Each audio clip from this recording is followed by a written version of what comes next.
Votre attention s'il vous plaît. Cet élément est en lingala et en swahili. Contactez-nous pour savoir s'il est aussi disponible en la langue de votre préférence. Veuillez aussi noter qu'il est en audio uniquement. Dépourvu de ce fait d'image originaire. Évangileéternel.com Le site de l'Évangile éternel.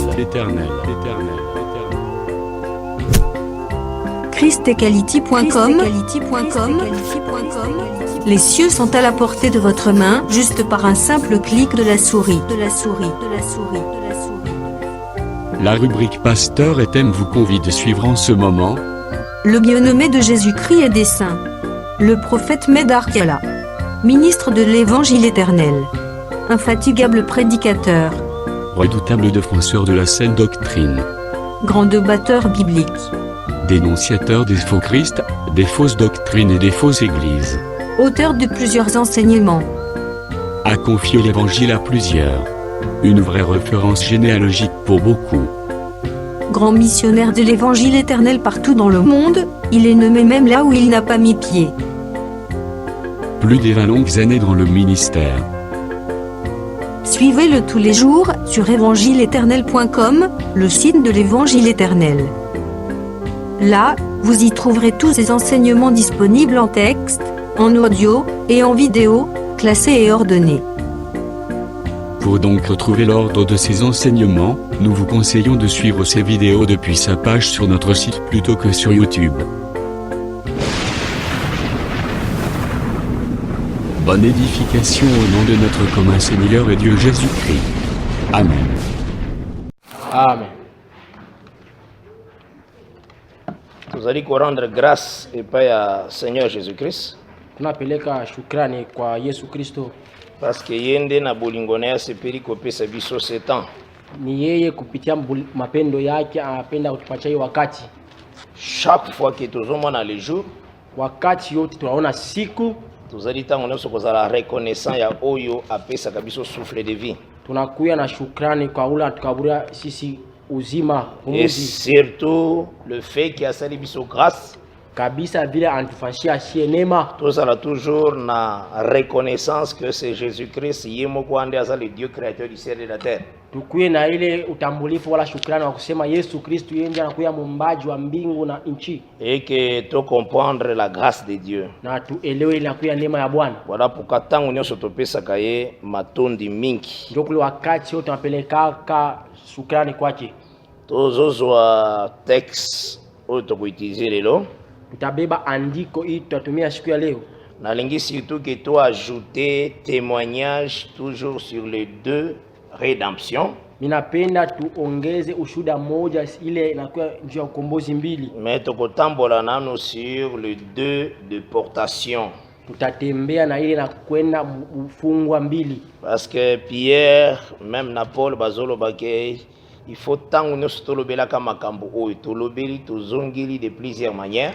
Petro kama Paulo wanasema inabidi hii mambo tuanze kuisema, tuanze kuyanzurula, tuanze kuisema wakati yote. Ezali salutaire pona biso. Inakuya ya wokovu yetu.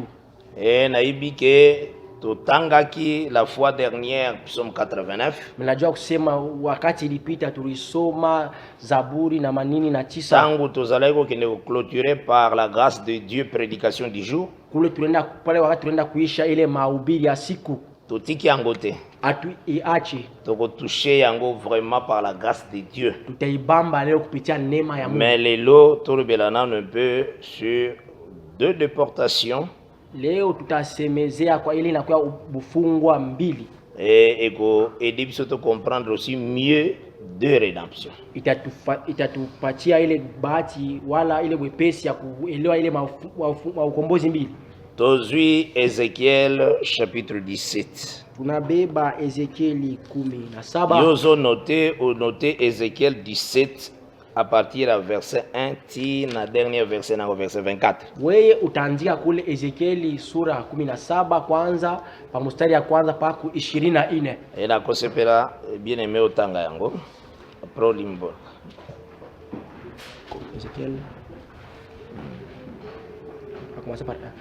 Bien, docteur Labri a poussani à sa la lecture, il y a Ézéchiel 17. Asema wala Kobana verset 1. anza pa mstari ya kwanza mkaribie kumbele mu Tolanda wana version wana po permettre opusa na po ekota na awawa. Toza na micro te. atura na kibuyu Me ba micro eze ebele na maboko ya nkolo. ile wa kibuyu inakuwa ya mingi mikono ya Bwana. Nayebi ke ba micro mosusu pe ezali déjà si ekotaki déjà. Najua sasa vibuyu vingine vimesha kufika biku hapa. Bon, la maison de l'apôtre Israël. Nyumba ya mtume Israël. Que le Seigneur a béni yango aussi parce qu'il pensait qu'il likolo d'instrument. Mungu ambariki njoo aliwaza njoo ya hiyo. Et yaki aussi na ba micro pe aussi na ampli na baffle. Anauza ile nakuya makibuyu na maampli na mabafle. Et je sais que ekoya ebele ekozala au complet par la grâce de Dieu. Na Jose itakuya ya mingi na itakuwa ya kuenea hapa kupitia neema ya Mungu. Donc eloko moko te tungisa biso. Hakuna kintu kitatuzuru. Oui, docteur Labria Kotanga. Ézéchiel chapitre 17, nous lisons le premier verset, nous descendons. Amen. Amen. La parole de l'Éternel me fit adresser en ces mots. Fils de l'homme, propose une énigme. Dis une parabole à la maison d'Israël. Tu diras, ainsi parle le Seigneur l'Éternel. Un grand aigle aux longues ailes, aux ailes déployées, couvert de plumes de toutes couleurs, vint sur les vivants et enleva la cime d'un cèdre. Il arracha le plus élevé de ses rameaux, l'emporta dans un pays de commerce et le déposa dans une ville de marchands. Et il prit un rejeton du pays et le plaça dans un sol fertile. Il le mit près d'une eau abondante et le planta comme un sol. Ses rejetons poussa et devint un cep de vigne étendu, mais de paix d'élévation, ses rameaux étaient tournés vers l'aigle, et ses racines étaient sous lui. Il devint un cep de vigne, donna des jets et produisit des branches. Il y avait un autre aigle grand, aux longues ailes, au plumage épais, et voici du parterre où elle était plantée, cette vigne étendue avec avidité ses racines de son côté et dirigea ses rameaux vers lui, afin qu'il arrosa. Elle était plantée dans un bon terrain, près d'une eau abondante, de manière à produire des branches et à porter des fruits, et à devenir une vigne magnifique. Dis, ainsi parle le Seigneur l'Éternel. Prospérera-t-elle? Le premier aigle n'arrachera-t-il pas ses racines? N'enlèvera-t-il pas son fruit, afin qu'elle se dessèche, afin que toutes les feuilles qu'elle a poussées se dessèchent? Et il ne faudra ni beaucoup de force, ni un peuple nombreux pour la séparer de ses racines. Voici, elle est plantée, prospérera-t-elle? Si le vent d'Orient la touche, ne séchera-t-elle pas? Elle séchera sur le parterre où elle a poussé. La parole de l'Éternel me fit adresser en ces mots. Dis à la maison rebelle, ne savez-vous pas ce que cela signifie? Dis, voici, le roi de Babylone est allé à Jérusalem et il en a pris le roi et le chef et les a amenés avec lui à Babylone.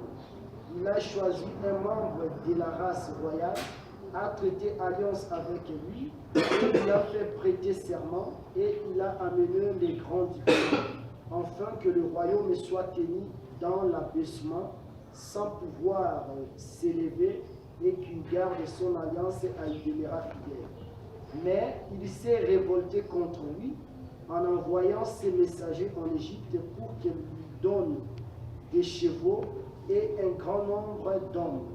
Celui qui a fait de telles choses réussira-t-il? Échappera-t-il? Il a rompu l'alliance, il échapperait. Je suis vivant, dit le Seigneur l'Éternel. C'est dans le pays du roi qu'il a fait régner envers lui, qu'il a violé son serment et dont il a rompu l'alliance, c'est près de lui au milieu de Babylone qu'il mourra. Pharaon n'ira pas avec une grande armée et un peuple nombreux les secourir pendant la guerre. Lorsqu'on s'élèvera des terrasses et qu'on fera des retranchements pour exterminer une multitude d'âmes, il a méprisé les serments, il a rompu l'alliance, il avait donné sa main et il a fait tout cela, il n'échappera pas. C'est pourquoi ainsi parle le Seigneur l'Éternel. Je suis vivant, c'est le serment fait à mon nom qu'il a méprisé. C'est mon alliance qu'il a rompu. Je ferai retomber cela sur sa tête. J'étendrai mon reste sur lui et il sera pris dans mon filet. Je l'amènerai à Babylone et là je plaiderai avec lui sur sa perfidie à mon égard. Tous les fuyards de toutes ces troupes tomberont par l'épée et ceux qui resteront seront dispersés à tous les vents. Et vous saurez que moi l'Éternel j'ai parlé. Ainsi parle le Seigneur l'Éternel. J'enlèverai moi la cime d'un grand cèdre et je la planterai, j'arracherai du sommet de ses branches un tendre rameau et je le planterai sur une montagne haute et élevée. Je le planterai sur une haute montagne d'Israël. Il produira ses branches et portera du fruit. Il deviendra un cèdre magnifique. Les oiseaux de toute espèce reposeront sous lui. Tout ce qui a des ailes reposera sous l'ombre de ses rameaux. Et tous les arbres des champs sauront que moi, l'Éternel, j'ai abaissé l'arbre qui s'élevait et élevé l'arbre qui était abaissé, que j'ai desséché l'arbre vert et fait verdir l'arbre sec. Moi, l'Éternel, j'ai parlé et j'agis. Que le Seigneur a béni cette lecture. Amen. Tofanda na biso par la grâce de Dieu. Tukale kupitia neema ya Bwana. Soki olingi okwakozwa sur la biso esalemi sur les deux déportations. Kama unapenda upate ile kitabu wanafanyishia njua hii ufungwa mbili. Eza deja na fascicule moko. Kuna kwa kitabu kimoja. Wana olukinga tout simplement na adresse kiala kimbembe67@gmail.com. Kuna nitafuta kui anwani. Donc wana tokoyeba ndenge singeli ozwango sur les deux déportations. Ule tutajua namna gani utaipata. Eza aussi sur les Lévites et sa concubine, Juge 19. Inakuwa na ile Waamuzi 19. Tango namonaka un frère a commis l'enseignement.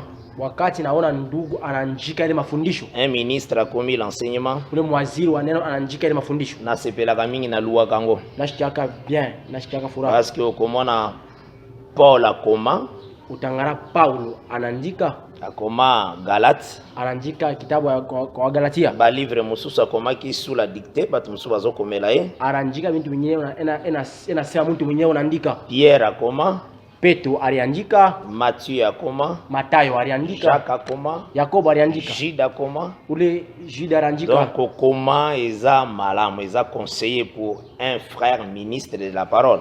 Kuandika inakuwa vizuri, inakuwa ile shauri kwa mwaziri wa neno. C'est pourquoi yangonde kotinda qu'il y a un frère qui est prédicateur de la parole. Njoo kuleta tuma ndugu wote anakuwa mhubiri wa neno. A travailler plus. Atumike nguvu kabisa. Pour azwa quand même la nourriture et singeli à servir le peuple. Njoo abebe ile chakula kusudi apatie taifa. Tokolala na baoreye na biso te, mais nous devons beaucoup travailler. Atuwezo la kubitanda inabidi tutumike nguvu kabisa. Ko travailler makasi mingi. Kutumika nguvu sana.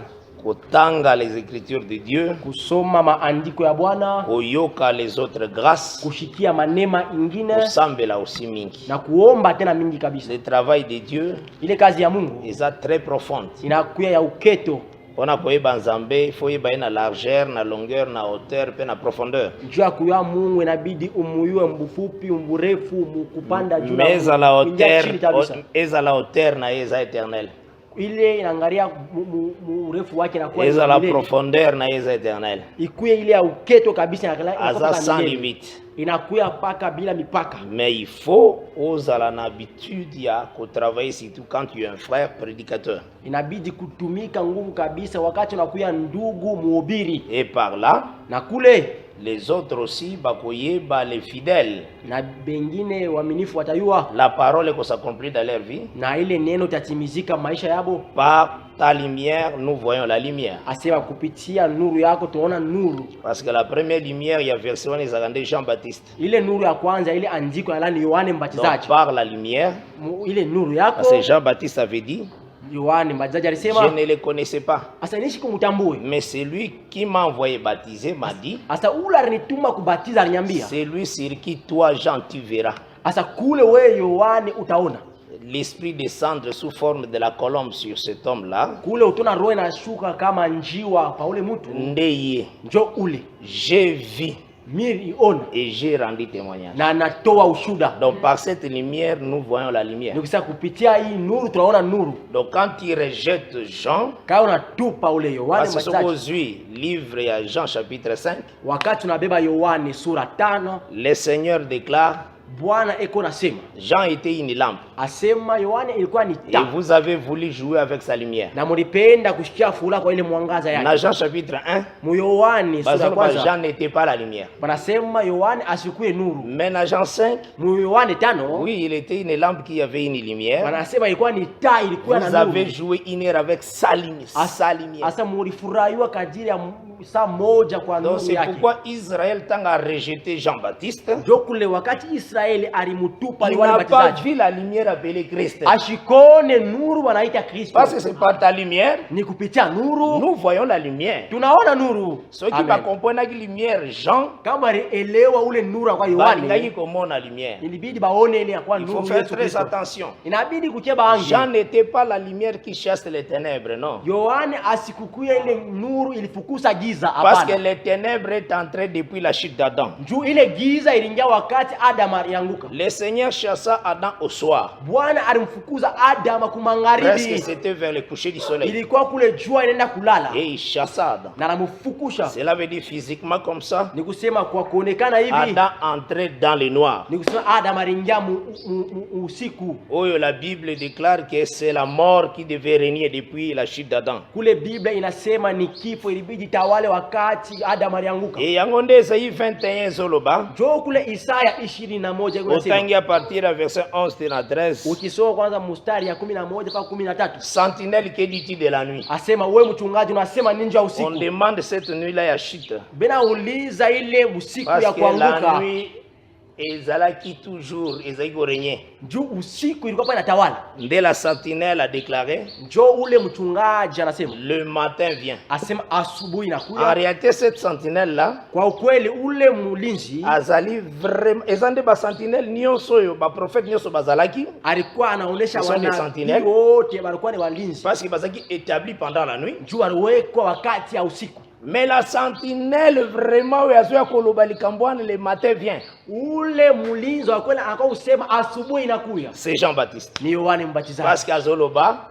unasema celui qui vient après moi était avant moi. Anasema ule nakuya kisha mimi, alikuya kabla mimi niwe. Et je ne suis pas digne de délier les courroies de ses sandales. Na mimi sina na uwezo wa kufungula mankamba ya bilato yake. Donc Jean était la lumière. Yohane alikuya nuru. Qui présentait la lumière qui devait chasser les ténèbres appelées la mort. Anaanza kuonesha ile nuru ilibidi fukize ile giza inaonesha mauti. Mais Jean était la lumière qu'on appelle l'aurore.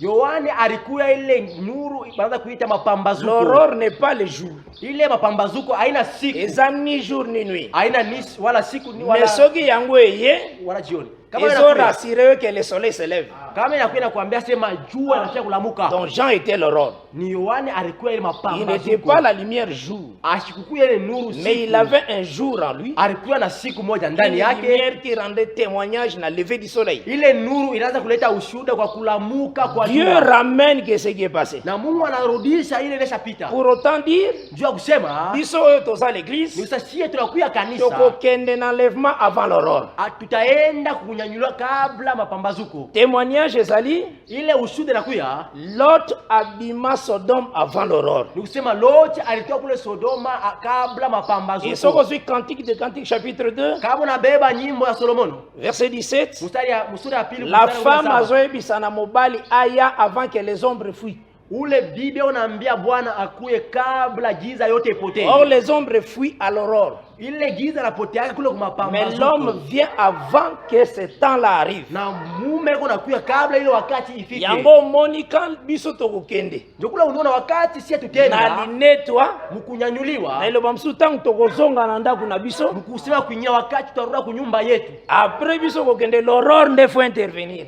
Kisha si kwenda njuma pambazuko itakuya Et sasa. yango Zacharie 14 elobaka. Njo kule Zakaria 14 Tawana inasemaka. eza ni jour ni nuit. Inasema kile wakati haina siku wala Mais c'est jioni. un jour. Inakuwa ni siku. Ozomona hein? Amen. Jour veut dire la lumière. Ile siku C'est nasema un temps nuru. appelé jour, Ni wakati wanaita nuru, mais qui n'est ni jour, haina wala qui siku, n'est ni nuit. haina wala usiku. Mais à la fin de ces jours-là, qui n'est ni jour ni Ni nuit, kusema mwisho wa ile siku haina usiku wala la lumière encore nuru paraîtra encore. itaonekana.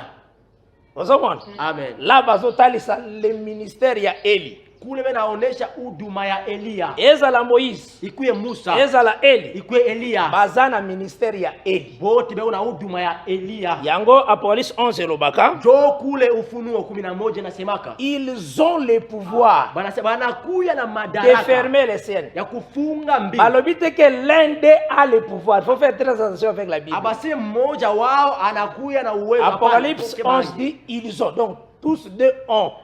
Biblia Ufunuo 11 nasema bote beo na ile uwezo. Ils ont le pouvoir d'invoquer le feu et outil na likole kiti. Bote wanakuwa na ile Donc, uwezo. ils ont. C'est ça l'écriture déclare. Bote wanakuwa na ile uwezo. Donc, ezala Moïse, ezala Eli, bangono sobaza Eli. Ikuye Musa, ikuye Eli, bote wanakuwa Elia. C'est ça l'Apocalypse 11. Ndio nakuya Ufunuo 11. Donc, de la même manière aussi aujourd'hui, Mfano moja vile leo. dans l'Éphésiens 4, Mwa Efeso 4. c'est par la lumière, Ni kupitia nuru. le travail que le Seigneur a mis dans des ministres de la parole. Ile kazi Mungu aleka mbawaziri ya neno. Dès le peuple peut voir la lumière. Jo kule taifa itaona nuru. Soki ministre ebi travail te. Kama waziri ashiwe kutumika. Or l'œil est la lampe du corps. Japo ile licho nakuya taa ya Si mwili. ton œil est ténébreux, Kama licho yako nakuya combien muujiza. sera grande tes ténèbres? Nzamba lobela mo pikwa ba ténèbres. Mara ngapi Kona nini nakuya problème ya lampe ka? giza. Ile naangalia taa. Ozona na mala? Amen. C'est pourquoi nalobaka ke eloko kitoko nzamba ko sala yo. Njoo nakwambia sasa kitu kya muhimu kile Mungu anaweza kufashia. Ya kopesa yo ba frères prédicateurs qui ont des grâces. Anakupatia wale banduku bahubiri banakuwa na C'est maneno. ça eloko bien nzamba ko Njoo sala. inakuwa kitu kya kizuri kile Nyoso Mungu zobona akaburi. wana apesa ngo mutu nyoso. Vyote unaona kunji. Mungu anakaburia mtu wote. Akoka bela kutu mutu pays mobimbe zaye. Atakabura tu mtu mukini. Soka lobi balobi mutu alobi. Kama unasema Mungu Batu bazobanga. Bantu Somo wanaongoza. na pesi pe mutu moko pays mobimbe. Anakabura tu mtu mwana. Akopesa mutu mobimbe bafa continent mobimbe. Atamkabura mtu Mapesi ye parole te. ana mwima neno. Ozolo na bala. Amen. Eloko kitoko. Kitu kya muhimu Zamba ko sala yo. kile Mungu anaweza C'est kufanyia. kopesa yo ba frères prédicateurs qui ont des grâces. Niko kupatia banduku bahubiri wanakuwa na manema. Là c'est qui alingi yo vraiment. Kule anakupenda. Et que le Seigneur a pambola yo vraiment richement. Amen. Et que la paix du Seigneur est à l'ikolo na moko na moko. Amen. Tozui texte Ézéchiel. Tunabeba ya andiko ya Ezekieli. D'abord, Ézéchiel Kwanza Ezekieli aza contemporain ya Jérémie. anakuwa ni mtu aliishi wakati moja na Yeremia. Donc bazalaki na même temps na Jérémie. Baliishi wakati moja na Yeremia. Ezekieli tangu Israël on a koloba comme royaume de Juda na temps wana Wakati Israeli tunasema ile ufalme ya Yuda ikendeki captivité. ilienda mule mubutumwa. Ézéchiel aussi azaki parmi ya ba jeunes Israélites ba kendeki aussi captivité. Ezekieli alikuwa kati ya vijana wa Wayahudi wale barenda mubutumwa. O ba kendeki captivité à Babylone. Wale barenda mubutumwa kule Babiloni. Alors le Seigneur Japo Bwana azalaki na makambo esengelaki a adresser na peuple d'Israël. alikuwa na mambo alibidi asemezee na taifa ya Israeli. Mais pour apesango Jua ilete alekilaka toujours pas de prophète. anapitiaka kule kunakuya manabii. Et Ézéchiel a reçu le message de la part du Seigneur. Na Ezekieli anapokea ujumbe kupande wa Mungu. Nathan wana Mwili wakati Jérémie le prophète azaki à Jérusalem. Yeremia nabii alikuwa ku Yerusalema. Donc en Israël. Alikuwa kule Israeli. Et puis royauté Kisha ile ufalme oyo ezalaki wana ile ilikuwa pale. ezalaki na maboko ya Sédécias. Ilikuwa mkono ya Sedekia. Roi Sédécias. Ule mfalme Sedekia. Donc na kati nango nalingi vraiment comprendre makambo nini tozokoloba olanda ngo malamu. Ni ndani yao napenda ushikie tunafia kusema nini fata vizuri. Soki omituni question, Kama unajiuliza swali, otuni question tokoyeba ko répondre aussi. kama unauliza swali utayua kukujibu. Comment Israël akende na déportation? Namna gani Israeli alienda mule butumwa? Le Seigneur a utilisé Israël comme le matériel didactique. Mungu alitumia Israeli kama ile bintu ya kuonesha. Azalaki na besoin awa ko répéter la vie d'Adam. Alikuya na ile nia ya kuanzulula maisha ya Adam. Donc tangu ozomona désobéissance ya Israël, Kule wakati unaona kutokutia Israeli, il faut comprendre tout simplement le Seigneur azali ko expliquer davantage désobéissance ya Adam. Utenda kuona sasa kule Bwana unafasiria vizuri ile kutokutia Adam. Yango komona que Ndio kule utenda kuona Israël Israeli atenda deux grandes captivités. arienda mabufungwa mbili ya munene. Ba captivité minene akenda Ile mabufungwa ya minene kule arienda. ezalaki na captivité à l'Égypte, Arienda kubufungwa kule Misri azaka pe na captivité à Babylone. na arienda kubufungwa kule Babeli. Yango nde ba grande captivité à kota. Ile njoo nakuwa mabufungwa minene kule arienda. Soko poser question pourquoi cela? Kama unauliza swali njoo nini vile? Eza uniquement pour na kotalisa que Adam est allé à captivité deux fois. Kule njoo kuonyesha Adam arienda mabufungwa mbili. Donc à côté na captivité quant à l'âme, Arienda mbufungwa kule upande wa et nafsi. puis ake aussi na captivité quant à la chair. Anaenda kubufungwa upande wa mwili. Parce que ce total les écritures de Dieu, Kama tunaangalia maandiko ya Mungu, même dans Ézéchiel 18, hata mu Ezekieli 18 l'écriture des yeux bisabiso, andiko natuambia l'âme qui pêche, asema C'est nafsi celle qui itatenda mourra. dhambi njoo ile itakufa. balobite que l'esprit qui pêche c'est l'esprit qui mourra. Abaseme Bazoloba roho l'âme. itatenda dhambi ndio itakufa. Pana basema nafsi. Et bazoloba encore, Banasema tu es poussière, unakuya qui mavumbi, retournera à la poussière. utarudi kwa mavumbi. Donc la mort, Ile kifo en réalité, ça pour la chair et pour inakuya l'âme. juu ya mwili na juu ya nafsi. Mais ce qui te comprendre d'abord l'âme, Kati tunafia tuelewe ile kuya nafsi, là, ekotinda biso tokende na Genèse 2, itatutuma twende kumwanzo sura ya pili les versets 6 et verset 7. mustari ya 6 na mustari ya 7.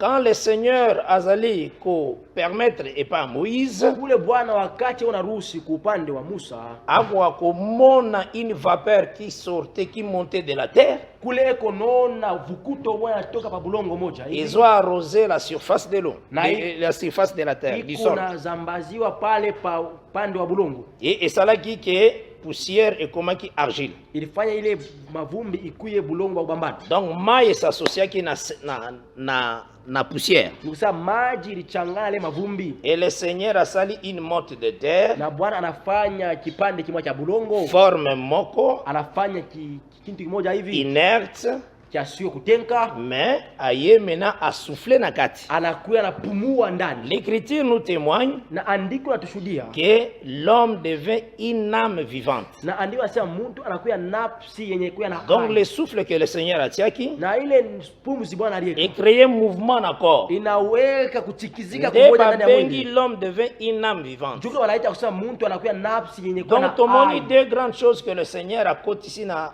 pomuta comme l'homme. Tunaona Mungu anaingisha vitu viwili ndani ya mtu, njoo mtu akuye Eza mtu. maille, Na kuya maji eza aussi l'âme, donc le souffle, ou la souffle qui est comme âme. pumuzi ile bali pumuzi ndio kuya nafsi. Et ce qui toquait dans Lévitique chapitre 17, Kama tunaenda kuwalawi 17 à partir du verset 10 na verset 14, kwanza mstari ya 10 kufika 10 là, bazota isabiso que l'âme c'est le sang. kule wanaenda kutuonesha sema nafsi na kuya ni damu. Donc en réalité, Kwa ukweli biloko minene esalaki mutu, bile bintu c'est l'âme et qui c'est le sang et de l'eau. bile ni ilikuwa ni damu na maji. Donc soki mutu nzambe alingi kolongola biloko oyo ye esalaki ke abouger akoma vie, Kama Mungu anapenda kutosha ndani ya muntu, bile bintu unafanya anze kutenga na kuya muntu na uzima. parce que la mort veut dire séparation avec la vie. Njoo kifo nasema ni kugawanyana na uzima. Mais ce qui a fait l'homme vie, Kile kifanya muntu akuwe mwenye eza l'eau inakuwa ni maji na le sang. na damu.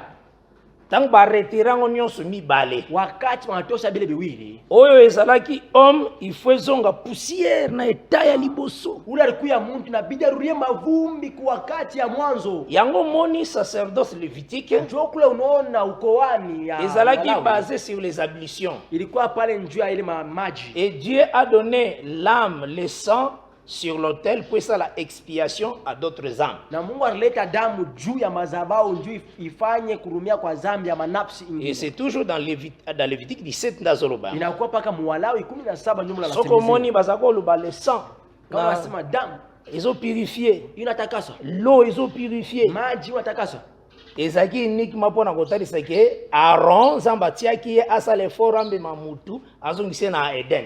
Inaanza kuonesha kusema Mungu alimpatia Aruni ile kazi ya kubeba mtu kumrudisha mbustani ya Eden. Donc azongisa mutu azonga mutu normal. Kurudisha mtu akuwe mtu mwenye Donc, azongisa mutu na eta oya perdraki. amrudishe mtu mwile upande alipotesha. Yeke mutu azonga vraiment mutu. Na mtu arudie mtu. Mais Aaron akokate. Aruna ashikuwezi. Sacerdoce wana ekokate. Ile ukoani haikuwezi. Yango na pesa ka 1 Jean chapitre 5 Ndio kunaletaka Yohane wa kwanza à partir ya verset 6 na 8. kwanza mstari ya 6 mpaka 18. L'écriture wana etarisaka ke Ile andiko linanoshaka c'est le Seigneur Jésus-Christ qui est venu avec l'eau et le sang. wanasema Bwana Yesu Kristo alikuwa na damu na maji. Et yende aye pas avec seulement l'eau et le sang, Ashikwe paka na maji bule mais avec l'esprit aussi. na damu na Parce na roho que na malobanion sont les trois qui rendent témoignage et outi na jardin d'Éden. bile bitatu na sabi aleta ushuhuda yatokea kubustani. Yango nde salaki l'homme azala l'homme. Ndio inafanya mundu akuwe mundu. Et mutu aye encore ko recréer mutu poisonga Eden c'est Jésus-Christ. Na ule mundu alikuwa kumba njoo mundu arudi kubustani ni Yesu Kristo. Pona ko confirmer Njoo kuhakikisha ba mouvement nyonso esalemaki ti mutu akoma mutu asalango c'est Jésus-Christ. njoo kuhakikisha kusema ile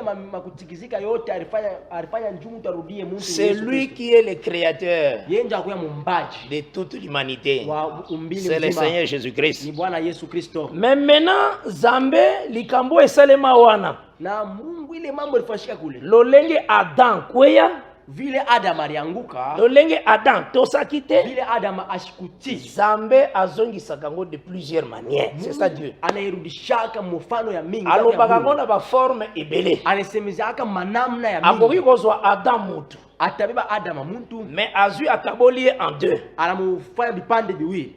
Adam azali comme âme Adam alikuwa kama nafsi et la chair, le corps. na mwili. Azui âme ya Adam. Anabeba nafsi ya Adam. Akomisi yango mutu mobimba. Anafanya Marche Bible. na kuya muntu mzima. Azui corps ya Adam. Anabeba mwili ya Na Adam. marche Bible akomisi yango pe mutu Mwenendo wa Biblia anafanya mtu mzima Ma réalité yeye. mutu wana azotelesa vraiment corps dedans. Kwa ukweli ule mtu anaonyesha mwili ya Yango Adam. nalobaka soko fandeli ka concordance na encyclopédie. Ndio lazima kona wakilia paka kupatanisha na ile kuangalia kitabu. Okobunga facilement na Bible. Utapotea kwa wepesi Okotea Biblia. ba notion nde ya bato. Utahubiri ile Tala âme mafundisho ya mezamba Biblia. soko misango mutu mbazo tambola. Okomona ngo nini? So ngo sala étude ya âme. Tazama nafsi wanaifanya inakuwa mtu mzima anatembea kama fafa mafunzo ya nani? Mais yo Ya nafsi. kozwa obandi âme. Okosote bato musu bazo tambola boyemba azotalisa nde âme mutu mobimba. Kama watafuta paka nafsi utaruka mtu mzima ule banaonesha kwa ni nafsi Somo anatembea. bato musu bakomprendre te. Ndio wote Neti wale na zio exemple. na baba kionyesho. Jonathan Jonathan na David. na David.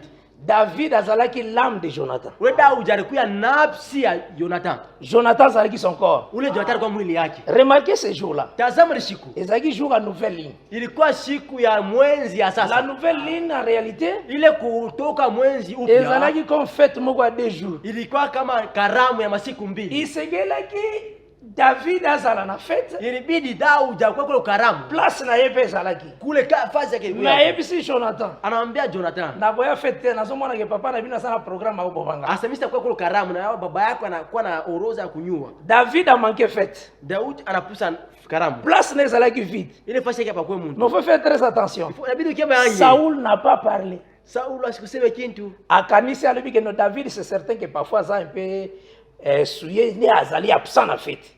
Donc afanda ikanye donc le père afandi kimia. Lokola Jacob premier songe ya Joseph afanda kimia. Pale Donc Saul alikala kimya saa zingine a raisonné na kati na yeke anafikiria ndani ya absence ya David je pense que kule kosewa kwa David Daudi normal premier jour akosa ngana fête. Inakuwa ya kawaida anaweza kufusa. C'est normal. Malobi ngone na kati na ye. Anasema ndani yake batu na fête. Ashambie bantu wa karamu. C'est comme le premier songe ya Joseph. Inakuwa kama ndoto ya kwanza ya Yusufu. Lokole zalaki ndoto ya biloko ya se. Vile ilikuwa vya binti vya chini. Jacob afanda kimia. Jacob alikala kimya. Ashikuse kintu. Usoma na Bible ndenge zalaka. Unangara Biblia galaka. Écriture. Andiko. Maintenant le deuxième jour la fête. Siku ya pili ya karamu. Nde Saul aye kupoze question. Ndio Saul anapika swali. David oyo aza wapi? Asa huyu Daudi eko wapi? Usola na malamu Amen. Balobi ke David Wanasema Daudi akei Bethlehem. Wanasema Daudi anaenda kule Bethlehem. Zamba zaka munene. Mungu akalamu Parce que Bethlehem c'est toute une maison. Tu Bethlehem inakuwa ni nyumba moja hivi. Akei Bethlehem. Asa anaenda kule Bethlehem. Parce que Sengele qui a célébré avec tous ses frères dans la famille. Jukula ilibidi asherekee na banduku yake mchama. La nouvelle année. Ile mwaka. Usola na malamu Amen. Deuxième jour est lié na une année nouvelle mais David face à na Bethlehem. Wanasema siku ya pili inakuwa inalinganisha na mwaka mzima kule Daudi alikuwa kizazi yake. Tangu ezaki Jonathan. Muda anafasilia kwa ni Jonathan. Maintenant le père a commis na kanda makasi si Jonathan. Kule baba alikuwa na kasirani kubwa juu ya Jonathan. Le corps de David. Yeye asema Jonathan alikuwa ni mwili wa Daudi. Azui lance anabeba bambi Jonathan. Aba ile mshana na mtupia Jonathan. Yawa toroba le châtiment qui doit la paix tomber sur lui. Ndio tunasemaka ile maumivu. Dozo considérer qu'il a été châtié. Mungu alimwangushia ile maumivu. Frappé à cause de nous. Anapikiwa Mais c'était la chair qui a été frappée. Ilikuwa ni mwili ilipikiwa. Mais lui-même. Yeye mwenyewe. Je remets de mon esprit entre tes mains. Asemisha kurudisha roho yangu kwako.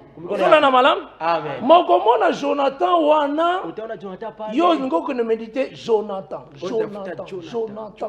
Oluki ba Jonathan nyonso na Bible. Unafuta Jonathan yote mbiblia. Okozwango lolenge moko pe sango azwakango. Utabea vile ule padre. Lolenge moko pe mutu azalaka soki na catholique soki na protestant azwakango moko zwa penser te onzamba bongo. Kule muntu okatolo na omba protestant atapata ma utapata liwazo ya Mungu. Oh na pesi extrait enseignement sur la nouvelle ligne. Eza enseignement moko. Kule naleta ile kionyesha tu mafundisho njia. Parce que nombre chapitre 10 elobi. Ndio kule basemaka on sonnera aussi la trompette à la nouvelle ligne. Hesabu 10 basemaka batapika ile tarumbeta ku mwezi. Je pense que toujours saisir malam. Kule tunafuata vizuri. Donc oyo nyonso toujours talisa boye que yote tunaonesha kusema dans les écritures le Seigneur parle de plusieurs manières, de plusieurs reprises. Maandiko Bwana asemezaka mu manamna ya mingi na mkurudilia mara ya mingi. Et maintenant Dieu de gloire, na sasa Mungu wa utukufu, dans sa manière de faire, hali yake ya kutenda, aye epa ya Ezekiel, anakuye kule kwa Ezekiel, azoko expliquer quelque chose de très important. Anakuwa anafasilia kitu kimoja cha bei kabisa. Natali saki d'abord yo, nilikwambia kusema que Israël a subisa deux grandes captivités. Israël alienda mabutumwa ya minene mbili. Ezalaki pour confirmer deux captivités ya Adam. Inaanza kuonesha mabufungwa mbili ya Adam. Et le Seigneur a talisaki captivité wana. Na Bwana alionesha ile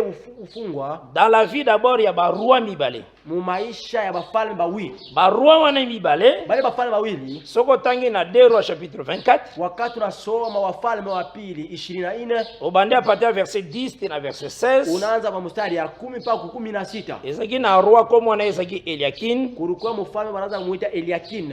Ya kendaki aussi captivité. Na alienda mubutumu. Ye captivité kendaki ensemble avec ba Ezekiel. Ile butumu alienda pamoja na ba Ezekiel. Mais après ye kisha yeye batiaki na pouvoir Sédécias. Baliweka kule ku madaraka Sédécia. Et tant que Sédécias yeye na pouvoir, wakati Sédécia anakuwa kutawala, ye pe bazwaki ye bakena ye pe captivité. Naye walimubeba walienda naye mbutumwa. Donc c'est un temps inakuwa ni wakati oyoyo à Babylone il y a eu 2 rois de Juda en captivité, 2 rois. Kule Babeli kulikuwa wafalme wawili Bayuda kule ku Babeli. Ces 2 rois là parlaient d'Adam. Bale wafalme mbili wao simiaji wa Adam. Moko comme âme, moja kama nafsi, comme la chair. Na moja kama mwili. Ozona na malam? Amen. Ah, yaona lo bagi, faut faire très attention. Parce que tango sala étude ya âme ko sauter bango. Kama unatafuta kufunza ile nafsi utawaluka. Eloko nini ezo attirer biso davantage? Nini atikokota kule? Tant tozomona bazui roi Eliakim kule tuna wakati wanabeba ule mfalme Eliakim. Tozui 2 Rois chapitre 24. Tunabeba wafalme wa pili sura ya 20. Nalingaka makambo yo. Napendaka imambo. Oyeba ngo lokola oyemba kanzembo. C'est ça mon grand souci. Oyeba kama drone mbaka mwimbu. Ndoko ndo lobango lokola ndenga oyemba ka Yesu azali ya. Ndio wisema drone mbaka Yesu azali. Yesu azali ya wa, Yesu azali awa na biso. Oza na facilité directement ozongisa alléluia. Déjà kwa na upesa kujibu. Oko raisonnete. Hautafikiri. Ozongisa facilement bana moko. Utarudia kwa upesi. Na Yesu zambe nanga. Osale forte. Aufanye enseignement pe koma bongo. Inabidi wafundishe kwa na malamu Soko zolobela makambo nzambe olobela ngo librement et bien posé. Quand on esemezea mambo ya Mungu unasemezea na ustare yote na bien. C'est très important. Amen. Au moins ils sont tous 2 Rois 24. Kama tunabeba wafalme wa pili. Tozota la tango Eliakim accueilli captivité. Tunaona kule Eliakim wakati anaenda kubutumwa na Babylone. Babeli. Aujourd'hui à partir du verset 10. Tunabeba kwanza mstari ya 10. Tire verset 16. Kwanza kufika mstari ya 16. Nous lisons au nom du Seigneur Jésus-Christ. Amen. En ce temps-là, les serviteurs de Nebuchadnezzar, roi de Babylone, kwa ile wakati watumishi wa Nebukadneza mfalme wa Babeli montèrent à Jérusalem. Bakapanda ku Yerusalema. Et la ville fut assiégée. Na muji bakaitawala. Et Nebuchadnezzar, roi de Babylone, Nebukadneza mfalme wa Babeli vint contre la ville. Anafika kule kumuji. Lorsque ses serviteurs l'assiégeaient, wakati watumishi wanaanza kuitawala, alors Jehoiakim, na ule wanaita Joakim, babenga kepe Eliakim, bamuta Eliakim, roi de Juda, mfalme wa Yuda, sorti vers le roi de Babylone, akatoka kumbele mfalme wa Babeli, lui, sa mère, mama yake, ses serviteurs, watumishi wake, ses officiers, watumishi wake, et ses eunuques, na wale waeniki wake, et le roi de Babylone les prit. Na mfalme wa Babeli akawabeba. La 8e année de son règne. Mwaka ya 8 ya utawala wake. Et il tira de là tous les trésors de la maison de l'Éternel. Na kula anabeba maazina yote ya nyumba ya Mungu. Et les trésors de la maison royale. Na maazina ya nyumba ya mfalme. Et il mit en pièces tous les ustensiles d'or que Salomon, roi d'Israël, akavunja mavyombo vyote vya dhahabu bile mfalme avait fait Sulemani alifanya pour les temples de l'Éternel, comme l'Éternel en avait parlé. Vile wa milele alisema. Et il déporta tout Jérusalem, na anabeba akapeleka Israeli yote mbutumwa, tous les chefs wakubwa wote et tous les vaillants hommes de guerre, na watu wote wasuja au nombre de 10 000 captifs, wanakuya kuhesabu ya 100 avec les charpentiers na wale wanafanya et les serruriers. Na bakafunga mafahamu. Il ne demeura personne de reste akubakia hata muntu moja que les pauvres peuples du pays. Akubakia hata masikini moja kule muji. Donc ba pauvre nde batikalaki. Kuna bakia paka ba mashikini kumuji. Batikalaki na pays. Bale barabakia kumuji bakia pa mashikini. Ainsi il transporta Jehoiakim jokula ana kubeba ule Joakim à Babylone. Babeli. Et la mère du roi na mama wa mfalme et les femmes du roi na wabibi wa mfalme et ses eunuques. Na wale watu wake et kazi. Il amena en captivité na napeleka bote mbutumwa de Jérusalem à Babylone. Kutoka kule Yerusalemu kwenda Babeli. Tous les puissants, bale bote ba tous les hommes vaillants, bale bote ba uwezo, au nombre de 7000. Banakuya mamia. Et les charpentiers na bale ba et les serruriers bakufama lata na milango, au nombre de 1000. Banakuya ku hesabu ya 1000. Tous les hommes vaillants et propres à la guerre. Bale bantu wa Bukombe wana kumanaka mvita kabisa. Le roi de Babylone les amena captifs à Babylone. Na mfalme wa Babeli anabapeleka batumwa kule Babeli. Donc première étape oyo tozomona, ni kusema kipande ya kwanza kile tunaona tango azomema Eliakim, wakati kuna beba ule Eliakim, Joakim en captivité, wala Joakim mbutumwa, akeipe na maison ya roi. anenda na nyumba yote ya mfalme. Azui biloko oyo ezaki na kati ya maison. Anabeba bintu byote bya ndani ya nyumba mfalme. Akepe na temple de Dieu. Anenda tena kule ku hekalu. Azui or, argent, biloko ezaki na kati. Anabeba bintu byote bya dhahabu na bya zaidi ndani ya nyumba. Ezalaki uniquement pona kotalisa que ilikuwa tu njoo yaoneshe. Le Seigneur compare l'homme à la maison. Bwana anaonesha mtu kwa nyumba. Adam c'est une maison. Adam anakuwa ni nyumba.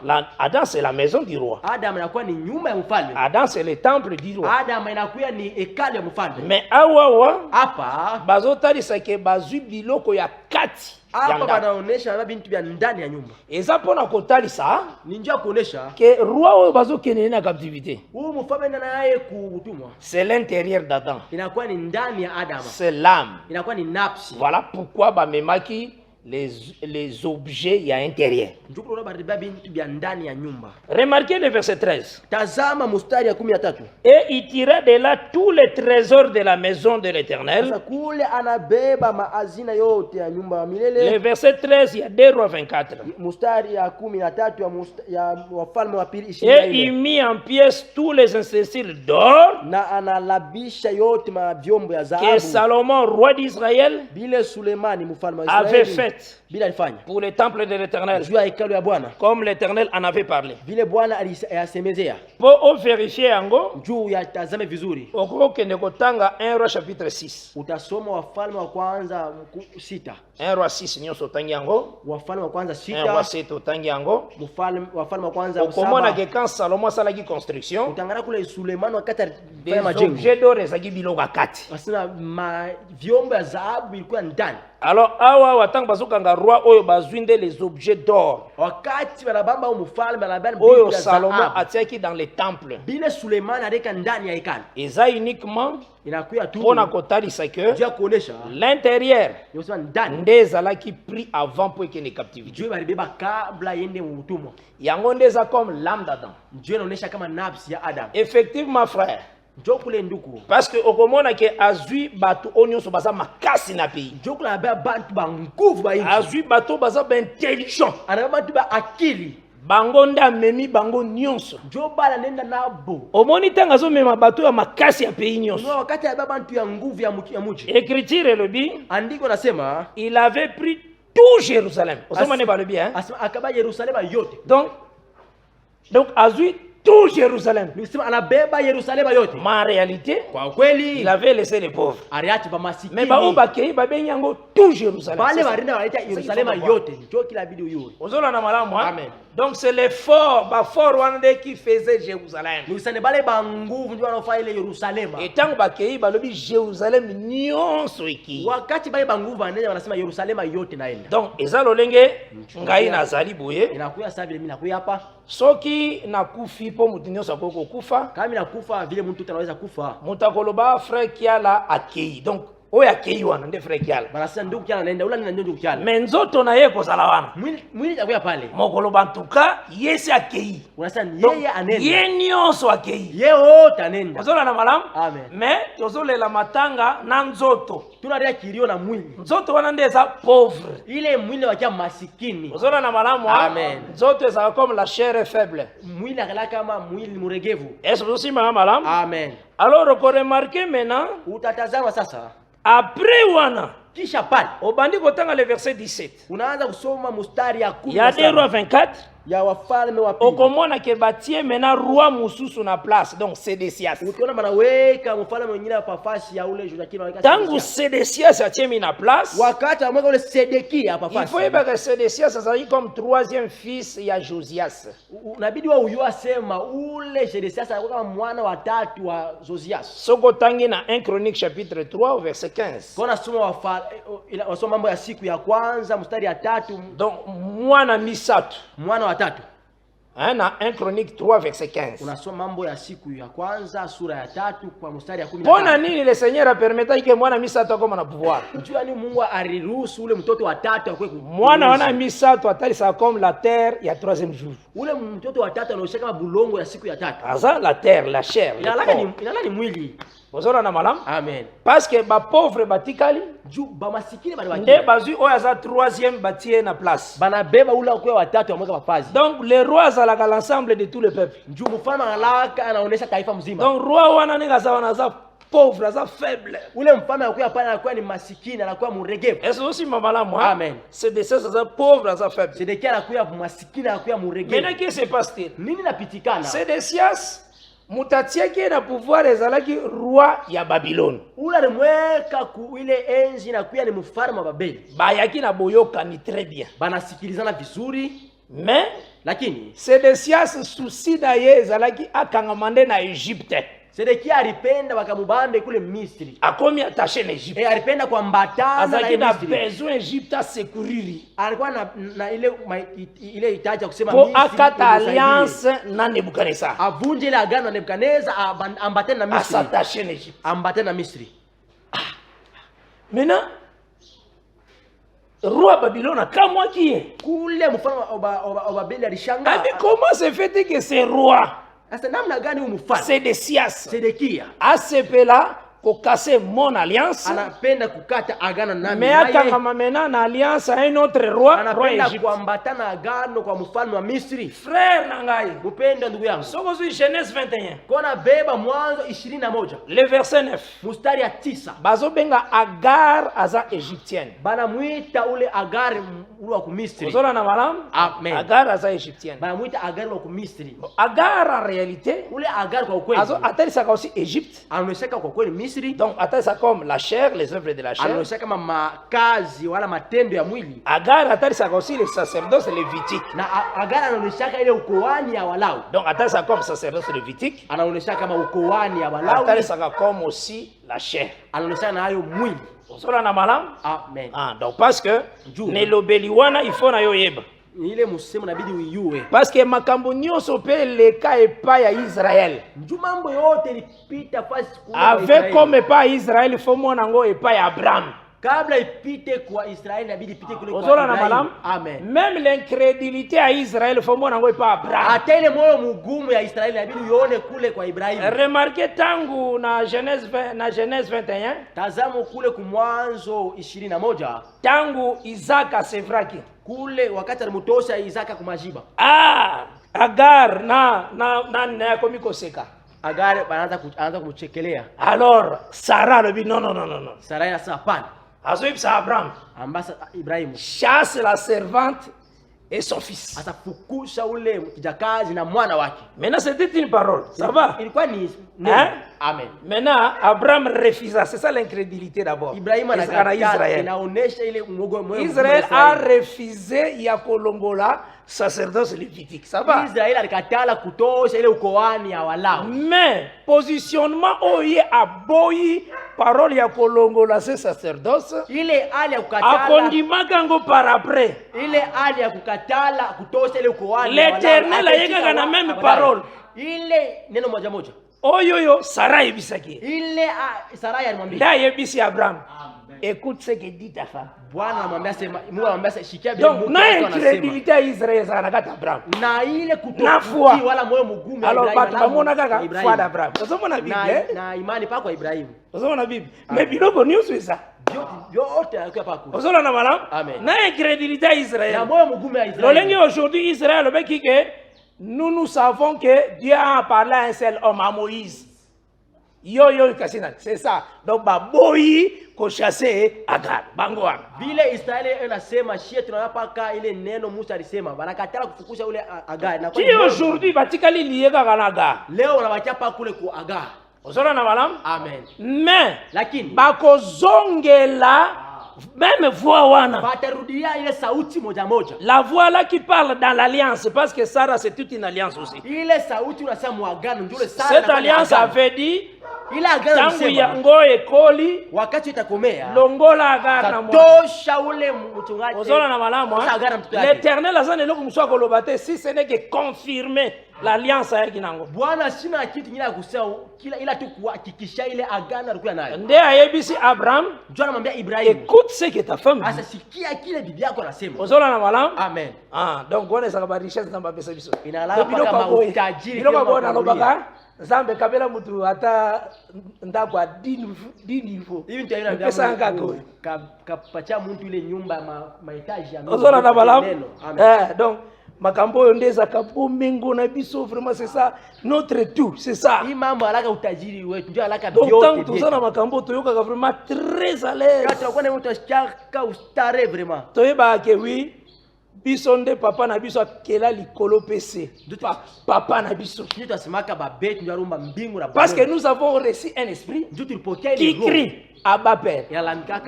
Donc mon père à moi. Et c'est le donc mon père à moi. Donc yo lelo za mwana ya Nzambe. Et ça folie pour Israël.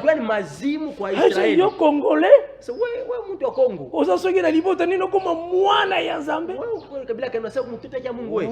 Oui, mon père à moi. Abba Père. Donc foye bake eloko wana Nzambe asali eza munene apeso parole. Alors c'est que Sédécias tangu yaye ba pauvre kaka nde batikala kinapi. Donc ba pauvre wana bazotalisa la chair eza pauvre eza faible.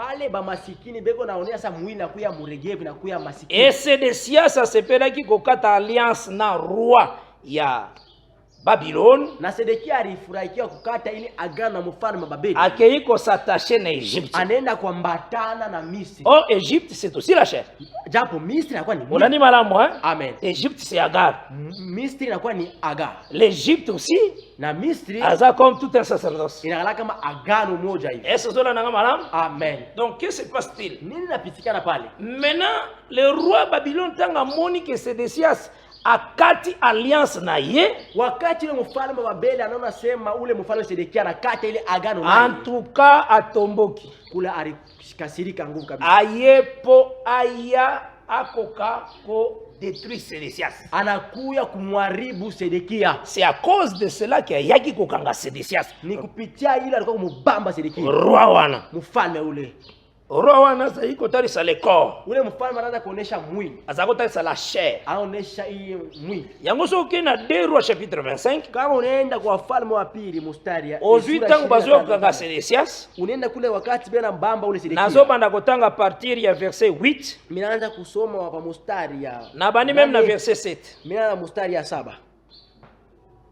Nabani na 6 plutôt. Ninaanza kumstari ya 6. Il y a 2 Rois 25. Ya wafalme wa pili. Je lis au nom du Seigneur Jésus-Christ. Amen. Ils prirent donc le roi kule bakashika mfalme et le firent monter vers le roi de Babylone à Ribla. Banamupeleka kule kwa mfalme wa Babeli kule ku Ribla. Et on lui fit son procès. Na banasema misemo ngambo. On égorgea les fils de Sédécias en sa présence. Bakachinja watoto wa Sedekia muwepo wake. Après quoi on creva les yeux de Sédécias. Kisha hiyo bakatobola macho ya Sedekia. On les lia des chaînes d'airain. Bakafunga na minyololo ya shaba. Et on les mena à Babylone. Au 7e jour du 5e mois, la 19e année du roi Nebuchadnezzar, roi de Babylone, Nebuzaradan, capitaine de garde, serviteur du roi de Babylone, entra dans Jérusalem. Il brûla la maison de l'Éternel, la maison royale, et toutes les maisons de Jérusalem. Il livra aux flammes toutes les grandes maisons. Omoni pourquoi Jésus-Christ a bengaki kufa naye baptême de feu. Unajua namna gani Yesu alitaka kufa kwake kama uzora na malamu? Amen. Azwaki angwawa. Alibeba hapa. Uzora na malamu? Amen. Esengela ki ba brûler la maison. Ilibidi balunguse ile nyumba. Est-ce que aussi madame? Amen. Est-ce qu'il va brûler la maison? Ilibidi walungushe ile nyumba. Va détruire la maison? Bavunje nyumba. Va détruire toutes les maisons de valeur? Balabishe ile manyumba ya bei ya mtu. Va détruire la maison du roi? Balabishe ile nyumba ya mfalme. Oh, va détruire le roi Sédécias. Balabishe ya mfalme Sédécias. Cela veut dire roi Sédécias, c'est la maison. Ni kusema mfalme Sédécias alikuwa ni mwili. Et à ce temps-là, baby ça qui fait miraille de Jérusalem, clôture à Jérusalem. Ni kuile wakati balabisha ile ukuta ya Yerusalemu. Parce que Adam c'est la maison, Adam anakuwa ni nyumba, Adam c'est la ville, Adam anakuwa ni mji. Ozola na malam. Amen. Et la clôture de la ville c'est la chair d'Adam. Na ili nakuya ukuta ya mji nakuwa ni mwili ya Adama. Adam c'est la maison du roi. Adam anakuwa ni nyumba ya mfalme. Adam c'est le temple de l'Éternel. Na Adam anakuwa ni hekalu ya milele. Et sa chair na mwili yake est subir jugement de Dieu. Ilibidi ipate ile hukumu ya Mungu. Parce que Dieu juge par le feu. Jo Mungu anahukumiwa kupita moto. Ozola na malam. Amen. Yango moni il brûla la maison. Et ce qu'on remarquait dans Matthieu 20, verset 17 à 19, en tout cas Jésus-Christ, Asa fidèle à la parole. En tout cas, il est fidèle. Tout ce qui a été dit, il faut s'accomplir dans sa vie. Notre rabbi, notre maître, notre Seigneur. Ah, vraiment, ça m'énerve. Atelemela ata eloko moko te. Asikupingana na andiko hata moja. Batuka atende ba comprena dance na ye.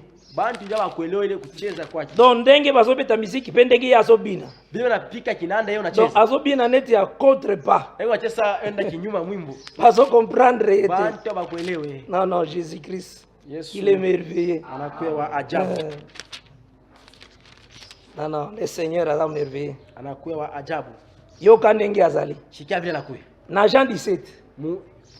Muyo. Toza na Matthieu 20. Yohane 17. Mais na lingolo ba na Jean 17. Napenda kusemezea kwa Yohane 17. Baba. Alobike na bateli ba oyo yo opesa kingai. Asa mina linda, mina chunga bale wori nikaburia. Par ton nom. Kupitia jina lako. Ozola na malamu hein? Amen. Je les ai gardés par ton nom.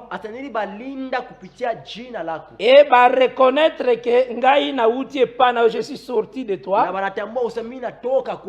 Et je t'ai pris, Seigneur. Kolongola bango na mokirité. Mais au garde bango na kombo na yo.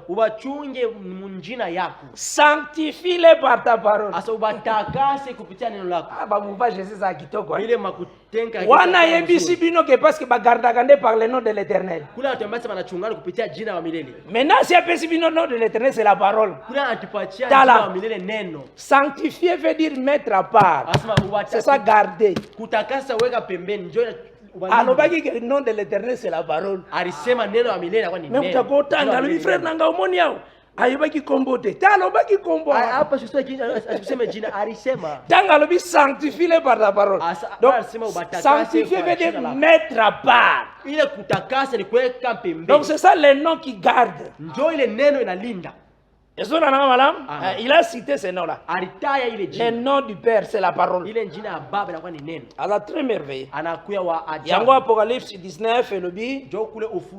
Azalaki monté sur le cheval. Et sur sa cuisse c'était écrit un nom que personne ne connaissait. Et son nom, c'est la parole de Dieu. Amen. On garde par la parole. Au moins, akansi ke na misri tanga zotalaka bwazo kanga kanda makasi ndako batela bandimi asa vile pansula kiasa kufunga nsula tena masaka colerique makasi alors mutu asaka kanda makasi ganga ka mingi nde wazaka wafinga ka mingi babenga ke mingi apôtre asa vile afukaka sana anafukiaka bantu wa alors oya lobaka mingi te za kimia makasi nde pasteur una alamu pole ashisemake sana alors asalela ka ba concordance mingi nde docteur una fahamu kupatanisha mingi kwa daktari oh maintenant kanga ka vision azomona nde babenga ke ministre prophète parce que na l'église on a prophète ça donc ceux qui vous disent comme mon mingi Comment on les a bien? Ile makanisa wakati mtu afunga macho. Comme si pe motei prophète. Anakuwa mhubiri na Pona nini? Amona kasakola kama kamba vya batu nde yango nde bapesi ateya. Anatabiraka maisha ya bantu ndio anampatia mbali ya ubiri. Ogogo sakola kama mitema batu. Unaweza kutabiri maisha mambo ya maisha. Oyo pepe kritire za motema nzambe. Hii maandiko ni roho ya Mungu. Eza motema nzambe ni roho ya Mungu. Mais pour yeba cœur de Dieu. Inabidi uyue roho ya Mungu. Il faut une grâce. Inabidi neema. Zola na bala. Amen. Yesu alobi na kotanga Matthieu 20. Yesu alobi na Luc 3, Luc 9. Alisema Luka 9. Alobi na Luc 9 à partir du verset 44. Anasema Luka 9 kwanza mstari ya. Yaona lobaka makambo fonza ambenda yebisa yo. Nakwambia sasa ima mpaka Mungu anaweza kukuambia hayo. Nalobaka mbele kwa kitoko ezanza mba pesa yo batu bazana bakasi. Mimi nasemaka ni wakati mwa kupatia bantu yo manema. Yoka Luc 3, Luc 9. Shikia Luka 9 mstari ya 40 na à partir du verset 43 tina 45. Mimi naanza mstari ya 45. Je lis au nom de Jésus-Christ. Amen. Et tous furent étonnés de la puissance magnifique de Dieu. Bote bakashangazwa kwa ule ukubwa wa Mungu. Et comme ils étaient tous dans l'admiration wakati walikuwa mbego na shanga de tout ce que Jésus faisait, vyote vile Yesu anaanza kutenda, il dit à ses disciples, na wakaambia wanafunzi wake, verset 44, alors pour vous, écoutez bien ces paroles. Musikie vizuri hii neno. Asakoloba monoko bango baebaki. Anasema ile lugha avertir bango bien. Boyoka bien. Anamwambia musikie vizuri. Yoka kombo ebisa bango na lango bazoyoka. Anamwambia le fils de l'homme doit être livré entre les mains des hommes. Asa mwana wa muntu inabidi atolewe mikono ya bantu. Yoka verset 44. Usikia mstari. Mais il n'entendait point cette parole. Aba kwanza kusikia ile usemi. Elle était si obscure pour eux. Ilikuwa yenye qu'il n'y comprenait rien. Et il craignait de l'interroger sur ces choses. Alors écoutez bien. Mais pas comprendre d'abord. Yatoloba soki nzamba alobi okoyeba okoyeba. Soka alobi mutu okoyeba te. Okoyeba te frère. C'est une grâce. Cette parole. Yango nazongi maintenant na Matthieu 20. Verset 17 tina 18. Ti même na 19. Nalingi na confirmer cette pour nini na cette écriture. Il y a Matthieu 20 verset 17 à 19. Ya Mathayo 20 kwanza mstari ya. Nazo zwango pona confirmer 2 Rois 25. Mina beba njunya kikishie ile Wafalme wa pili 25. À partir du verset 10 na 12. Mstari ya 10 pa 12. Lolenge ba nation bayaki ko brûler la maison. Vile mataifa ilikuwa kulunguza. Lolenge bayaki ko détruire maison, temple de Dieu, la maison du roi, ba maison ya valeur. Mwile mfano balikuwa kulungusha nyumba ya Mungu na yango nde nazo pesa yo écriture ya Matthieu 20. Ndio kuna kupatia andiko ya Mathayo verset 17 tina 19. Mstari ya 17 mpaka 18. Parce que kuna tomoni ba nation nde baye ko brûler la maison. Dukula tunua ni mataifa yanakuwa kulungusha nyumba. Et Jésus-Christ abenga liwa na ye baptême de feu. Na Yesu anaita ile kufa kwake ile ubatizo ya moto. Na bandiko tanga au nom du Seigneur Jésus-Christ. Ninaanza kusoma jina la Yesu Kristo. À partir du verset 17. Il y a Matthieu 20. Et Jésus monta à Jérusalem. Wakati Yesu anaanza kupanda kule Yerusalemu, prit à part sur le chemin ses 12 disciples et leur dit. Akabeba pembeni mubarabara wanafunzi wake 12. Na komi maintenant na verset 18 ya Matthieu 20. Mimi nafika ku mstari ya 18 ya Mathayo 20. Nous montons à Jérusalem. Tazama tunapanda kule Yerusalemu. Et le fils de l'homme sera livré aux principaux sacrificateurs. Na mwana wa watu atatolewa kule kwa wakubwa wa kuhani. Et aux scribes. Na kuandishi. Ils les condamneront à la mort. Na watamu et ils les livreront aux gentils ou bien aux païens ou bien aux nations pour être moqués et fouettés et crucifiés. Mais il ressuscitera le troisième jour. Donc Jésus a confirmé awa. Dans Jean chapitre 2. Ile alisema Yohane alobaki qui détruisait cette maison. Yeye alisema Yohane sura 2 alisema mpashe nyumba. Relèverai dans 3 jours. Asa mkipomona nyuma la mwisho siku ya 3. Il parlait de la maison de son corps. Kula raanza kusemezea kwa nyumba ya mwili. Oui, singela ki akufa. ile inaonyesha yeye akufa. Or la maison a été brûlée par les gentils. Ile nyumba balilungusha kuwapagani. Donc na bapagani. Na 2 Rois 25. Wafalme wa pili. Jésus ne pouvait pas contredire ça. Yesu ashikuweze kwenda kinyume hii neno. Mais comme il est lui-même législateur. Bila anakuwa mwandishi. Yeye mko sala ka loi. Bila yafahamu anafuata sheria. Ata ba gentil nde babomae. Ata kama ni wale wa son article. C'est Israël nda bomiye. Yeye mkuandika kwake. Discuter na ete. Israeli alimuua au utabishana naye. Ozona nanga malamu ha? Amen. Eza ye. Yende kolo loi. Yende akuya mkubwa wa sheria. Donc yo beti malobi yondo beti. Atolobi. Wona pika asepele atake yondo beti. Ye fura kusema hoja pika. Bali zambe soka linga mona yo pécheur ye alobi. Kama atapenda akona akina sepeli ka na mono wa pécheur. Anataka fura kuna paka mutenda zambi. Amen. Tala Job azakolo bake. Angara Ayubu anaanza kusema. Nazoluka place aza. Asana tafuta kule ko. Nazoluka vraiment. Suka za nord, sona kena nord na kutana ete. Kama nenda kule. Suka kena sud na kutana ete.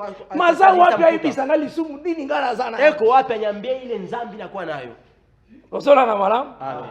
Metangu Eliu le petit afanda ki wana tanyo sazoyo kama wakati Eliu eko pale kijana na shinja misemo ya Ayubu. Parce que Eliu afanda ki nie tangu les 3 compagnons bazai kolo. Eliu alikala kima wakati mazalaka présent. Watatu wa Ayubu mwana muke moko boy. Alikuwa pale ye wana nde avant qu'Abraham fit moi je suis. Ule njoo anaonesha sema kabla Ibrahim awe njoo niko. Matika lakini ando 3 compagnons de Job balobela Job. Aliacha wa ndugu yake watatu wa Ayubu aseme njoo yake sema baba. Donc la loi, les psaumes et les prophètes. Ni kusema manabii, Zaburi na mais kokako zongi c'est la Job biloko te. Haikuwezi kumrudisha Ayubu bintu. Donc les sacerdotes lévitiques kokaki ko zongi c'est la Job jardin de dente. Ni kusema ile ukoane wa Lawi haikuwezi kumrudisha Ayubu. Ezalaki kwa convaincre Job te. Ndio akukua mtu akumhakikisha Ayubu. Mena tangu petit wana atombwa wakati ile kiana ashimama. Yoka ebandeli na yeye. Cha mwanzo yake. Kobanga ngate. Asa mushinyongo. Naza mutu lokola yo. Mtu kama wewe. Introduction. Cha ingilio. Ngape na banga yote. Asa Mr. Ngora. Ayebisi Job tala na likolo. Asa ayo ngarambe yo. Lolenge yango esa musika na yo. Asa ngabe inakalaka mbali. Lolenge makanisa zambe esa musika na yo. Job vile mawazo ya Mungu yanakuwa mbali nawe. Mena atuni na Job. Amuza Ayubu. Soki yo za juste. Kama wewe kumu opesa kanzambe nini mekana kukanisa. Unampobea Mungu nini? Azongi seki ma Job na conscience a bien. Parce que Ayubu zambi. Batu musu bakanisa kake. Bantu ina wanaanza kusema. Sambela très bien. Wakati anaomba vizuri. Soka lobike na ko sambela ka sun zambete nzamba ko regretter. Asimista ombaka Mungu tamu hata usulika. Ki adoration ko sala sute. Asa maabudu haitakuya ko tena. Hapana. Eliu ebisi Job Eliu anamwambia Ayubu. Soki yo za juste. Asa kama wako. Ego zala na intérêt na ba ninga na yo kaka. Deba kwa mwana olenga na kobika malamu. Itakuwa paka tango zolimbisa ndeko pa sentir bien. Wakati arumia ndugu yako na tango sali malamu ndeko pa salaki na lipa ta le lipa. Nzambe ndalango. Wakati unapasha tango mutazaki na ndaku te yo sombeli ndaku. Nzambe ndalali. Wakati amuja mtu nyuma ni Mungu. Yango ne Elias kwa yebisa ye. Ndio vile Elias anamwambia. Ba misala no wane zande bandiko nonde. Ile makashi yako ni banduku yako. Alabisoki mena yo po sepeli no kosumuka yo Job. Asa kama unapenda kutenda dhambi Ayubu. Tor nini wote pa dhambi? Asa utamfa kosa kani Mungu. Alobi mabeno yeko nuiri kaka na batu. Asa ile uovu yako itambulia paka bantu. Hadi Job. Un homme qui dit que il est juste devant Dieu.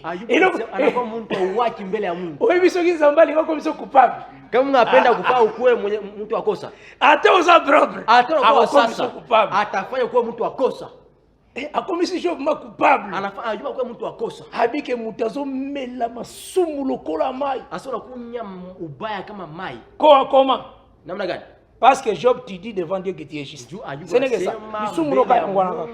Et eloko msute. Hakuna kitu kingine. Ozano bien mais ozano juste. Huku mwenye haki. C'est vrai ozano juste, ozano juste. Ndio kweli unakuwa mwenye haki. Mais lokola ndozo lo bango liboso nzambi. Vile unasema mbele ya Mungu. Koza juste. Unakuwa mwenye haki. Yamunde lisumu na. Ndio anakuwa nzambi yako. Omoni lisuba Job yangwana. John Zambia Ayubu. Eliunda talisaki. Eliunda anamwambia ile dhambi yake.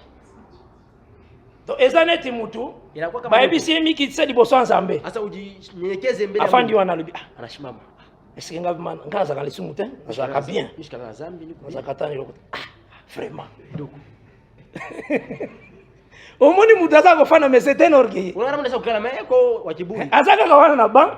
Mazo reconnaître teka ko iko mikitisa liboso nzambe. Asiweze kutambua sana aweza kujishusha mbele. Ba sombo na kena sana iloko kusambela tena kawana. Vraiment mishina na Isate. Mui upande shaka. Donc vous sentir que très bien. Hapo misha kuendesha. Epa nzambe mbele ya Mungu kitaka kaka. Ujinyekeze paka. Kitaka frère kitaka. Ujinyekeze. Zambe ilo resista kana borgeye makazi. Mungu anapinganaka na bantu wenye kiburi. Si tout ça moté aux orgueil. Kama unakuwa mhubiri mwenye kiburi. Ako permettre au bana aux interprétation mabe po yo kaka soni devant les peuples.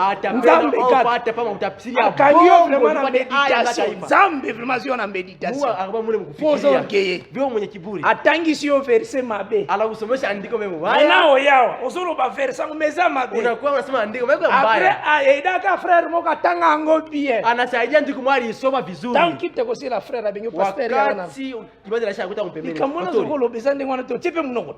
Ase mambo anapi unafika kitu nguvu kuya mbele. Alakisi yo verset ngo tangi yango. Anakuambia andiko. Bela mungu mbendi lobi kisina medite kiango vrai. Sasa jana chini. Zambe hana besoin imilie. Mungu anapenda kukushusha. Shere zaka ya Nzambe. Hii mimbala ya Mungu. Aikada ya muntu. Devant le Seigneur to yaka devant bino to yaka en tremblant. Mbele yetu akwa tunatetemeka. Parce que vous êtes un peuple acquis par le sang précieux. Tunakuya taifa ilikombolewa kupitia damu. To implora ka miséricorde dans Nzamba avant toteya. Tunaombaka ile wema wa Mungu. To yaka na ba capacité na biso te devant la chair. Atuku yake na mauwezaji yetu mbele ya Mungu. Si ce n'est que la grâce de Dieu ndesunga kabisa. Inanapaka neema ya Mungu atulindaka mbele. Ozola na malamu? Amen. Metangu Eliu alobi. Wakati Eliu anasema Job azongi na bon sens. Etinda Nzamba kita. Zamiri ndio Mungu anashuka. Ozola na malamu? Amen. O ezali comme signe du Saint-Esprit. Kule alaka kama comme la Pentecôte à l'église. Inaonesha kama Pentecosta. Yango nde yaki ko restaurer Job ezongi selionios. Ile ndia kuyaka kumurudisha Ayubu bile bintu alipotesha. Mais Nzamba zaki toujours na ressemble Job tanga zolo ba que je sais que mon rédempteur se lèvera le dernier. Mungu alikuwa mwile maombi Ayubu na usema najua sema ule mtetezi wangu atarabuka wa mwisho. Donc c'est que tant tozongi awawa kama tunarudia kule tozongi ne ko remarquer tunaenda kutazama que Jésus a confirmé Yesu alihakikisha lolenge ba brilaki la maison ile mfano walungusha nyumba par des nations kumataifa a confirmé yango anayahakikisha que ce sont des gentils de bakutumbaye alisema ni wapagano watamungusha. Je pense que vous comprenez tant nazo bakutumbaye parce que robaki ke akozwa moto na zania unaelewa wakati nasema watamulungusha njoo araza usema mimi nitapata. Maintenant omoni tangu bazali kozwa Sédécias. L'écriture déclare ceci. Verset 13. Et il y a 2 Rois chapitre. Non, verset 13, il y a 2 Rois 25. Et les Chaldéens mirent en pièces les colonnes d'airain. Qui était dans la maison de l'Éternel. Les socles et la mer d'airain. Qui était dans la maison de l'Éternel. Et ils en emportèrent les reins à Babylone.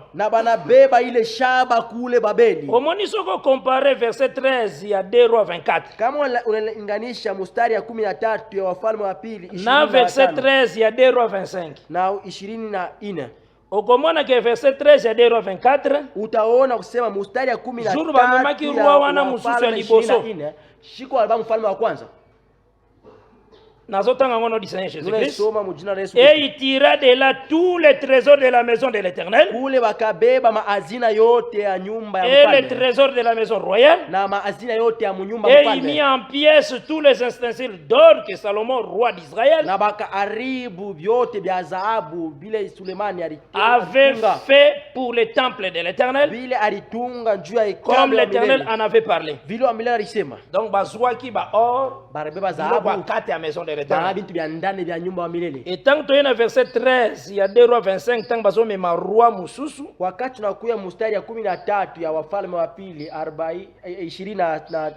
Oazotari sa la maison, le corps. Au moment où tu as mis les reins.